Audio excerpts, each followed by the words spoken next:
చలో కన్నెపల్లి పేరుతో బీఆర్ఎస్ కొత్త డ్రామాలకు తెరలేపిందని విమర్శించారు మంత్రి అడ్లూరి లక్ష్మణ్.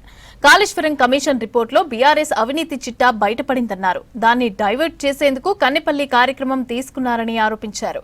కాళేశ్వరం అవినీతి ప్రజలకు తెలిస్తే బీఆర్ఎస్ కు పుట్టగతులుండవని అన్నారు. ఇక బీఆర్ఎస్ లో ఏం జరుగుతుందో కవిత నిజాలు చెప్తుందన్నారు. కరీంనగర్ జిల్లా అలుగునూరులోని స్కూల్ ఆఫ్ ఎక్సలెన్స్ గురుకుల పాఠశాలను సందర్శించారు మంత్రి. బీసీలపై ఏమాత్రం ప్రేమ ఉన్నా కేంద్రం బీసీ బిల్లును ఆమోదించాలని డిమాండ్ చేశారు అడ్లూరి. ఈరోజు చలో కన్నెపల్లి అని చెప్పి ఒక కొత్త డ్రామా తెరదించి అక్కడ కాళేశ్వరం సంబంధించినటువంటి ఏదైతే చిట్టా బయటపడ్డదో ఆ చిట్టాను డైవర్ట్ చేయాలి.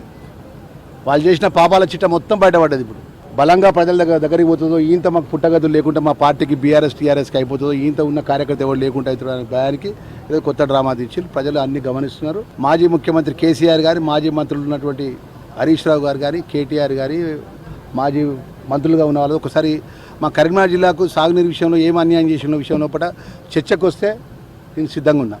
వాళ్ళు ఏ విధమైన అన్యాయాలు చేసినా మనకు అటు భూ నిర్వాహకుల విషయంలో కానీ, ఇటు సాగునీరు తీసుకుపోయే విషయంలో కానీ, మన జిల్లాకు చుక్క నీళ్ళు రాకుంటే ఏ విధంగా మనకు నష్టం చేసిన విషయము మరి అన్ని విధాలు నష్టం చేసి అలా నేనే అంటే వెనుకటి సామెత ఉన్నది. ఆ విధంగా సామెత లెక్క కన్నెపల్లి చలో కన్నెపల్లి పెట్టుకున్నారు. ఏదేమైనా రైతాంగం అంతా కూడా గమనిస్తారు, తెలంగాణ ప్రజలు కూడా గమనిస్తారని చెప్పి ఈ సందర్భంగా మనం చేస్తాం. కవిత గారు ఒక సోదరిమణిగా ఒక అన్నగా చెప్తున్నా, యథార్థం ఇంటి గుట్టు అనేది బయట పెట్టింది ఆమె. ఇంటి గుప్పు ఇన్ని రోజులు ఎట్లుండే అంటే అంటే రహస్యంగా ఉండే. ఇప్పుడు ఏంది బట్టబయలైంది. పొగలేంది అగిరాది కదా, ఏదైనా కూడా పొగలేంది అగిరాదు కదా, పొగ ఉంటేనే అగ్గి వస్తుంది. వాస్తవాలు అనేది కవిత గారు బయటపెట్టినారు. ఈ విధంగా వాళ్ళ కుటుంబానికి సంబంధించి అనేక సమస్యలు ఉన్నాయి. సరే, ఆ సమస్యల వ్యక్తిగత వాళ్ళ అంశానికి సంబంధించి ఈ కులకరణ యొక్క ఏదైతే వాళ్ళు చేసినటువంటి కేంద్ర ప్రభుత్వం ఆమోదిస్తే అన్ని రాష్ట్రాలకు సంబంధించినటువంటి మరి యొక్క ఒత్తిడి వస్తుంది అనే ఒక భయంతోనా, లేకపోతే ఎందుకో మొత్తం మన దీంతోనే మన బలహీన వర్గాలకు సంబంధించిన మీద వారికి ఏమాత్రం ప్రేమ ఉన్నది బీజేపీ వాళ్ళకనే దీంతో అర్థమవుతుంది. ఏదేమైనా కూడా ఈరోజు క్యాబినెట్లో ఆర్డినెన్స్ చేసినాము.